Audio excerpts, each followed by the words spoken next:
नमस्कार दोस्तों। आज की इस कहानी में डायन, भूत प्रेत, हॉन्टेड रेलवे ट्रैक का किस्सा और इगतपुरी के एक हॉन्टेड घर के कई सारे वाकये हैं जो सब कुछ हमारी सब्सक्राइबर जोया और उसके परिवार के साथ घटित हुए हैं। और जिस वाकये ने इन लोगों को वो घर छोड़ने पर मजबूर कर दिया, वो सुनकर तो आप बहुत बुरी तरह से चौंक जाएंगे। कहानी की शुरुआत होती है आज से तकरीबन 28 साल पहले जोया और उसकी फैमिली के साथ, जब उसके अम्मी अब्बू एक छोटे से गांव में बने मेडिकल क्वार्टर्स में रहते थे। ये दोनों मेडिकल फील्ड में थे और उस समय जोया की अम्मी वहीं पर पोस्टेड थी। इस समय पर इस गांव में मेडिकल फैसिलिटीज बहुत ज्यादा कम थी, तो ये दोनों बहुत ईमानदारी से कोशिश करते थे कि पूरे गांव में सबका प्रॉपर हेल्थ केयर हो पाए और सबकी ये लोग ज्यादा से ज्यादा हेल्प कर सकें। इसी बीच में यहां पर जोया का जन्म हुआ और बात है तब की जब जोया सिर्फ 6 साल की थी। इन लोगों के पड़ोस में एक औरत रहती थी जिसके बारे में बाकी सारे गांव वाले कहते थे कि वो डाकन है या डायन है और वो छोटे बच्चों को नजर लगा करके मार देती है। ये डाकन ही होती है जो शमशान घाट में जाकर के कब्रें खोद करके अंदर से बच्चे निकाल लेती है और फिर उनकी रूह के साथ खेलती है अपनी पावर्स बढ़ाने के लिए।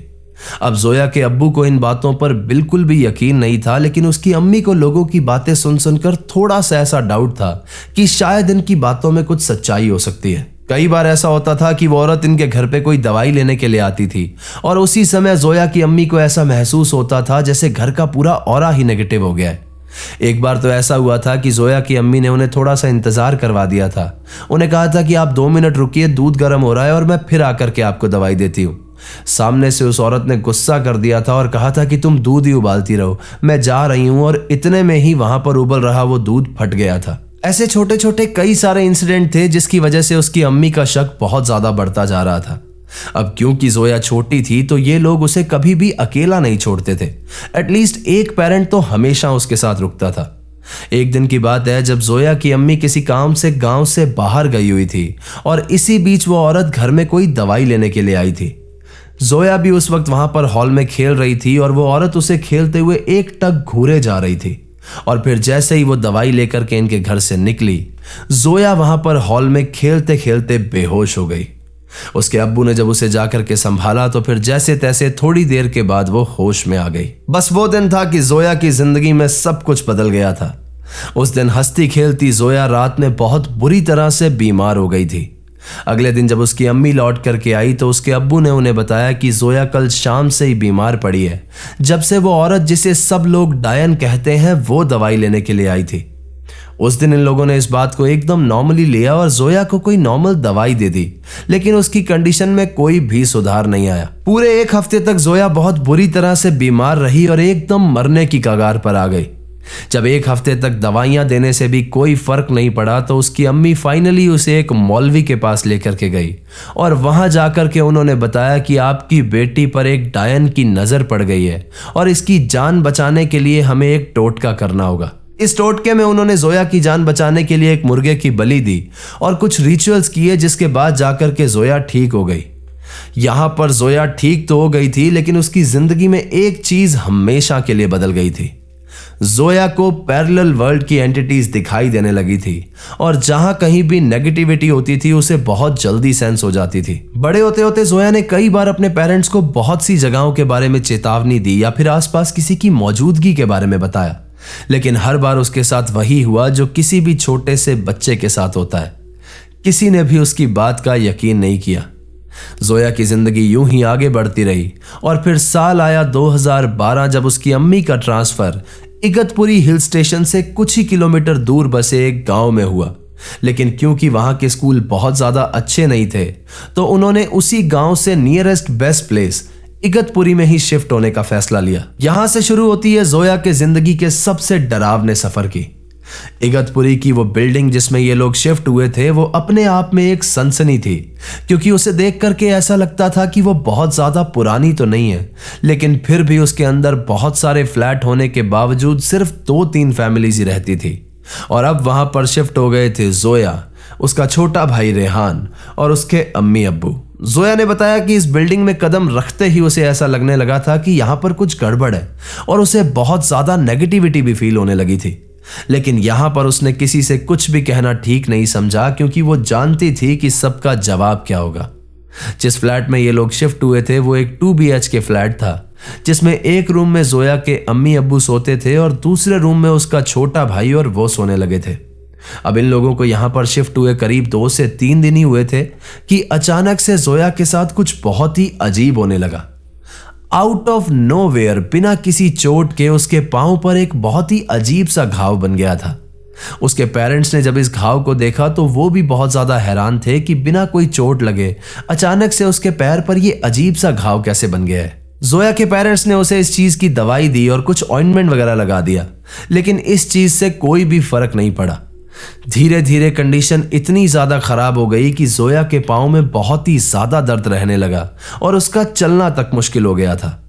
अब यहां पर सिचुएशन ये थी कि पांव के दर्द के चलते जोया अपने कमरे से बाहर नहीं निकल सकती थी और उसका छोटा भाई इस कमरे में उसके साथ सोता था। अब एक रात की बात है, जब रात में ये लोग सो रहे थे तो अचानक से जोया की नजर सामने वाली दीवार पर पड़ी। उसने देखा कि सामने की दीवार पर एक अजीब सा क्रिएचर, एक बड़े से आदमी जैसा शेडो वहां पर दिख रहा है। जोया इस चीज को नोटिस करती, इस चीज को देखती, इतने में ही उसको ऐसा लगा जैसे उसके जस्ट पीछे से कोई बहुत जोर से भाग करके निकला हो। जोया ने अचानक से जब पीछे देखा तो वहां पर कोई भी नहीं था और फिर मुड़ करके जब वापस सामने देखा तो वो दीवार वाला शेडो भी गायब हो गया था।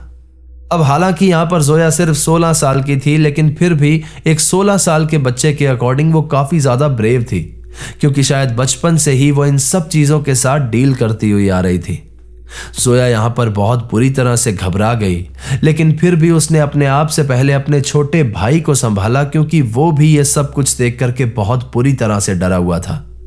किसी तरह से ये रात गुजरी और जोया को लगा कि सब कुछ बीत गया है, सब कुछ खत्म हो गया है, लेकिन अभी तो ये सिर्फ शुरुआत थी। आने वाली कई सारी रातों तक अक्सर जोया अपने घर की दीवारों पे, लॉबी में, अलग अलग वॉल्स पर अजीब से क्रिएचर्स देखने लगी, लेकिन वो अपने पेरेंट्स को कुछ भी नहीं बता सकती थी, क्योंकि वो जानती थी कि उसके पेरेंट्स इस बात का यकीन ही नहीं करेंगे, क्योंकि आज तक भी नहीं किया था।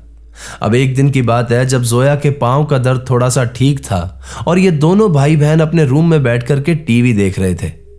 टीवी देखते देखते अचानक से रेहान ने कहा कि यार दीदी, बहुत ज्यादा गर्मी लग रही है, और इतने में ही रूम का फैन अपने आप चालू हो गया। दोनों यहां पर बहुत बुरी तरह से चौंक गए और उन्हें कुछ भी समझ में नहीं आया। इसी रात की बात है, जब ये दोनों रूम में सो रहे थे और अचानक से रूम रेहान के चिल्लाने की आवाज से गूंज उठा। जोया ने जब उठ करके उसकी तरफ देखा तो वो बहुत ही ज्यादा डरा हुआ था और एक टक बस ऊपर की ओर देखे जा रहा था और उसकी आंखें खुली हुई थी। इतने में ही इन लोगों के पेरेंट्स भी रूम में आ गए और उन लोगों ने आकर के रेहान को संभाला और उससे पूछा क्या हुआ। तो रेहान ने बहुत ही डरी हुई आवाज में बताया कि अभी अभी मुझे मेरे ऊपर बहुत भार फील हो रहा था, मुझे ऐसा लग रहा था कि कोई मेरे ऊपर आकर के बैठ गया है। पेरेंट्स को लगा कि शायद रेहान का कोई बुरा सपना होगा, लेकिन जोया जानती थी कि हकीकत क्या हो सकती है। अब जोया थोड़ा बहुत दम करना जानती थी, तो वो अपने भाई की हीलिंग वगैरह करती रहती थी उसकी सलामती के लिए, और वो रेहान के लिए बहुत ज्यादा परेशान भी रहती थी कि कहीं ये एंटिटीज उसे कोई नुकसान ना पहुंचा दे। इसी बीच उसने बहुत बार अपने पेरेंट्स से कहा भी था कि प्लीज हम पास वाले गांव चलते हैं, हम वहां के क्वार्टर्स में रह लेंगे, हम वहां वाले स्कूल चले जाएंगे, लेकिन प्लीज आप लोग हमें यहां से ले चलो। लेकिन उसके पेरेंट्स कभी भी नहीं मानते थे। इन लोगों के बड़ी जगह पर शिफ्ट होने का रीजन था एजुकेशन, क्योंकि उस गांव के स्कूल में बहुत ज्यादा अच्छे से पढ़ाई नहीं थी और इसके पेरेंट्स नहीं चाहते थे कि इन दोनों को प्रॉपर एजुकेशन ना मिल पाए। अब इन लोगों की लाइफ यूं ही चल रही थी कि एक दिन जोया के पांव में बहुत बुरी तरह से दर्द होने लगा कि वो रोए जा रही थी। सारे पेन किलर्स लगा करके देख लिए, दवाई दे करके देख ली, यहां तक कि ऑइंटमेंट्स वगैरह सब कुछ करके देख लिया, लेकिन इसके पांव के दर्द में कोई भी फर्क नहीं पड़ रहा था। यहीं पर उसकी अम्मी ने डिसाइड किया कि अब मेडिकल से नहीं, रूहानी इलाज से शायद कुछ फर्क पड़े, और वो उसको उन्हीं मौलवी के पास वापस ले गई। और हैरत की बात यह है कि उन मौलवी के पास जाने के बाद जब उन्होंने इसका इलाज किया तो कुछ ही दिन के बाद जोया के पांव का वो घाव और उसके पांव का दर्द दोनों ही गायब हो गए। इसी बीच एक बार जोया की खाला और उनकी छोटी बेटी भी इन लोगों के पास रहने के लिए आए थे, लेकिन उन्हें भी यहां पर बहुत ही ज्यादा नेगेटिविटी महसूस हुई, तो वो कुछ ही दिन बाद वापस चले गए थे। एक दिन की बात है, जब जोया के फादर शहर में नहीं थे, रात का समय था और लाइट गई हुई थी। जोया, उसका छोटा भाई रेहान और उसकी अम्मी तीनों कैंडल जला करके एक ही रूम में सोए हुए थे। जोया के पास बचपन में एक डॉल थी जो कि काफी ज्यादा बड़ी थी, जो उसके फादर ने उसे लेकर के दी थी। इस रात जोया को सपना आता है कि वो डॉल में जान आ गई है, कोई एंटिटी आ गई है। सपने में वो डॉल चल करके जोया के पास आई, आकर के उसके ऊपर बैठी और फिर उससे कहा कि मैं तुम लोगों को नहीं छोड़ूंगी। तुम लोग मुझे जंगल में अकेला छोड़ आए थे और इसी वजह से वहां पर मेरी मौत हो गई थी, तो अब मैं तुम लोगों को भी मार दूंगी। इतना सुनते ही जोया की यहां पर नींद खुल गई और उठते ही उसने ऑब्जर्व किया कि कमरे का माहौल एकदम वैसा है जैसा सपने में था। एक एक चीज एग्जैक्टली वहीं रखी हुई थी। जोया जैसे ही नींद से उठी तो उसके एकदम सामने उसकी वही डॉल रखी हुई थी, जिसे देख करके वो बहुत ज्यादा घबरा गई और जोया की चीख निकल गई, जिससे उसकी अम्मी भी उठ गई। अगले दिन जब जोया ने अपनी अम्मी को इस सपने के बारे में बताया तो सब बहुत ज्यादा घबरा गए। वैसे भी इस घर में इनकी फैमिली के बहुत सारे लॉसेस हो रहे थे, तो कहीं 2 साल के बाद जाकर के इन्होंने ये कंसिडर किया कि चलो इस घर को छोड़ देंगे। और वो भी तब जब जोया और रेहान ने दोनों ने बहुत ज्यादा जिद करी कि अम्मी हम गांव में रह लेंगे, वहां वाले स्कूल में पढ़ लेंगे, उन क्वार्टर्स में रह लेंगे, लेकिन प्लीज आप लोग हमें यहां से ले चलो। अभी तक तो ये लोग सिर्फ सोच रहे थे कि इस फ्लैट को छोड़ देंगे, लेकिन आगे जो इंसिडेंट होने वाला था उसके बाद इन सब लोगों की रूह कांप गई थी। एक दिन की बात है जब जोया, रेहान और उसके अम्मी अब्बू हॉल में बैठे हुए थे और अचानक से बात करते करते बिना किसी रीजन के चारों एक साथ वहां पर बेहोश हो गए। जब थोड़ी देर के बाद इन लोगों को होश आया तो सबके चेहरे के रंग उड़े हुए थे, क्योंकि किसी को भी समझ में नहीं आ रहा था कि अभी अभी क्या हुआ है उनके साथ। यहां पर सब लोग कन्विंस हो गए थे कि इस फ्लैट के अंदर कुछ ना कुछ गड़बड़ है और सब ने इस फ्लैट को खाली करने का फैसला कर लिया था। लेकिन ऑफिस, मेडिकल, स्कूल, जोया के एग्जाम, इन सब चीजों को एक साथ छोड़ देना, अचानक से छोड़ देना पॉसिबल नहीं था। लेकिन फिर भी किसी तरह से इन लोगों ने मैनेज किया और सिर्फ 2 दिन के अंदर अंदर इस फ्लैट को खाली कर दिया। लेकिन इस फ्लैट को खाली करते हुए जो किस्सा हुआ वो और ज्यादा खौफनाक था। इन लोगों के पास काफी सारा सामान था, तो धीरे धीरे इन लोगों ने ट्रांसपोर्ट के जरिए सामान शिफ्ट करना शुरू किया और ये डिसाइड किया कि जोया का आखिरी पेपर जो 2 दिन के बाद है वो होते ही यहां से निकल जाएंगे। अब जोया का पेपर तो दूसरे दिन था, लेकिन 2 दिन पहले ही इनके घर का बहुत सा सामान शिफ्ट हो चुका था, जिनमें इनके घर की सेक्रेड चीजें भी थी, जैसे कुरान और बहुत सारी तस्वीरें। आज तक तो घर में कुरान शरीफ थी, बहुत सारी तस्वीरें थी जो कि पॉजिटिविटी लाती थी, लेकिन अब इन सब चीजों के जाने के बाद एक तरह से गार्ड हट गया था और खतरा और ज्यादा बढ़ गया था। इन सब चीजों के जाने वाली शाम जोया की अम्मी अपने घर के एक पीछे वाले प्लॉट में वेस्ट सामान जला रही थी और उनकी खाला भी आई हुई थी उनकी मदद करने के लिए।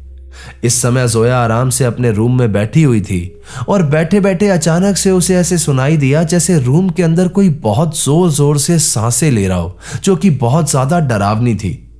जोया ने बहुत ज्यादा इन चीजों पर गौर नहीं किया और वो चुपचाप अपने बेड से खड़ी हुई और रूम से बाहर की ओर चली गई। जोया अपने रूम से बाहर निकली थी कि अचानक से उसका फोन बजा, जो कि वो रूम के अंदर ही भूल आई थी। जोया वापस से घूमी, अपने रूम में फोन लेने के लिए गई और जैसे ही वो रूम में एंटर हुई तो उसने देखा कि उसके बेड के दूसरी तरफ एक काला सा साया, जो कि बहुत बड़ा था और बहुत डरावना था, वहां पर खड़ा हुआ बहुत जोर जोर से सांसें ले रहा था। यह आवाज इतनी ज्यादा डरावनी थी कि किसी भी नॉर्मल इंसान का खून सूख जाए। वहां पर जोया ने दिमाग से काम लिया और उस साए को ऐसे इग्नोर किया जैसे उसने कुछ देखा ही ना हो। बिना किसी डर के एक्सप्रेशन के, बिना घबराहट के उसने आराम से अपना फोन उठाया और वो चुपचाप रूम से बाहर आ गई और फिर सारी रात ये लोग एक ही रूम में सोए। अगले दिन सुबह सुबह जोया एग्जाम देने के लिए चली गई और फिर एग्जाम के बाद इसके पेरेंट्स ने उसे वहीं से पिक किया और फिर वहीं से ये लोग उस गांव में चले गए जहां पर उसकी अम्मी की पोस्टिंग आई हुई थी। लेकिन जब आप खुद ही पैरानॉर्मल चीजों के लिए एक मैग्नेट का काम करते हैं तो ये चीजें आपसे दूर कैसे रह सकती हैं। इस गांव में आने के बाद जोया और रेहान का एक दूसरे स्कूल में एडमिशन करवाया गया। घर से स्कूल की दूरी थी 4 किलोमीटर और इसी 4 किलोमीटर के बीच में पड़ता था एक हॉन्टेड रेलवे स्टेशन, जिसके लिए एक कहानी मशहूर थी कि कोई भी इंसान अगर भरी दोपहर में या फिर शाम के वक्त इस रेलवे स्टेशन के पास से गुजर जाए तो वो बहुत इजीली पजेस हो जाता है और यहाँ पर बहुत ही भारी नेगेटिव प्रेजेंस भी फील होती है। बेसिकली ये रास्ता थोड़े से जंगल से होते हुए गुजरता था और काफी ज्यादा सुनसान था। जोया की मदर को इसके बारे में पहले से पता था, तो उन्होंने जोया को वार्न कर दिया था कि रेलवे स्टेशन के पास से एक शॉर्टकट निकलता है स्कूल को, उस रास्ते पर कभी भी नहीं जाना। जिस रास्ते से जोया स्कूल को जाती थी और वो शॉर्टकट वाले रास्ते में कुछ ही मीटर्स की दूरी का फर्क था। अब जोया हमेशा साइकिल से अपने स्कूल को जाती थी और इसी जंगल वाले रास्ते में एक बार उसके साथ एक बहुत ही खौफनाक एंटिटी का एनकाउंटर हुआ था। एक शाम की बात है जब जोया इसी जंगल वाले रास्ते से ट्यूशन जा रही थी। यह करीब 5 से 6 बजे की बात है। चलते चलते अचानक से जोया ने महसूस किया कि लेफ्ट साइड की झाड़ियों में कोई एंटिटी है जो कि उसके साथ साथ चल रही है। जोया यहां पर काफी ज्यादा डर गई और मन ही मन अपनी सेक्रेट चीजें पढ़ने लगी, जिसके बाद उसने ऑब्जर्व किया कि वो एंटिटी बहुत ज्यादा झटपटाने लगी है। उसकी पूरी बॉडी बहुत अजीब तरीके से चिड़चिड़ा रही है। अभी तक तो जोया को लग रहा था कि शायद झाड़ियों में या इस वाले रास्ते पर कोई और लड़का होगा जो उसके साथ साथ चल रहा होगा, या वो भी कहीं ट्यूशन जा रहा होगा। लेकिन ये वाली चीज होने के बाद वो एकदम श्योर हो गई थी कि ये कोई एंटिटी है। ये जंगल का रास्ता काफी ज्यादा सुनसान था और वो आधे से ज्यादा इसे क्रॉस कर चुकी थी, तो जोया को वापस जाना ठीक नहीं लगा। तो उसने मन ही मन हौसला किया और वो चुपचाप ये सब चीजें पढ़ते हुए आगे बढ़ने लगी। इसके थोड़ी देर बाद जोया ने देखा कि वो एंटिटी जो कि उसके साथ साथ चल रही थी वो एक बहुत ही अजीब तरीके से नीचे बैठी, जैसे उसे बहुत ज्यादा पेन हो रहा हो, और फिर उसकी आंखों के सामने से ही गायब हो गई। जोया यहां पर बहुत ही ज्यादा घबरा गई और किसी तरह से उस दिन वो घर पर पहुंची और वहां जाकर के उसने चैन की सांस ली। जोया के स्कूल की एक सीनियर थी जो कि उसी शॉर्टकट वाले रास्ते से, जो कि रेलवे स्टेशन के पास से गुजरता था, उससे स्कूल जाने लगी थी। सब लोग उसे समझाते भी थे कि ये रास्ता सही नहीं है, ये हॉन्टेड है, यहां से मत जाया कर, लेकिन वो सबकी बातों को नजरअंदाज करती थी क्योंकि वो कहती थी कि ऐसा कुछ भी नहीं होता। अब इतने हैवी थ्रेट को नजरअंदाज करने की कीमत उस लड़की को फाइनली अपनी जान के साथ चुकानी पड़ी।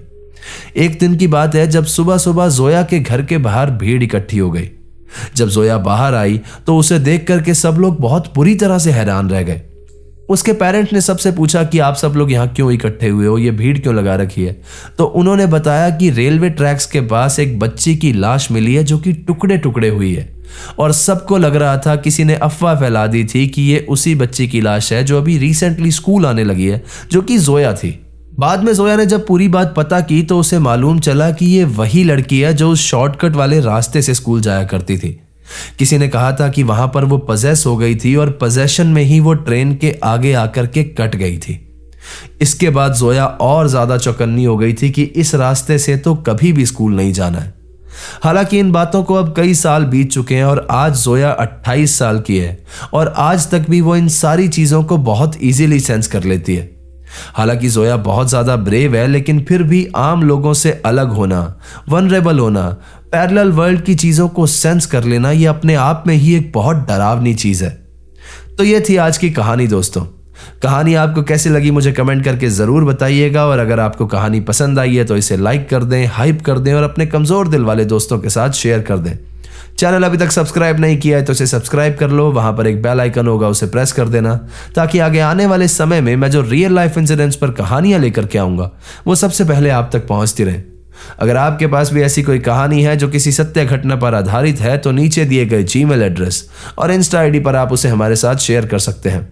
तो चलिए दोस्तों, अपना ख्याल रखिए, खुश रहिए, हंसते खेलते रहिए। मिलते हैं अगली बार ऐसी ही किसी खौफनाक कहानी के साथ। सायोनारा, हर हर महादेव।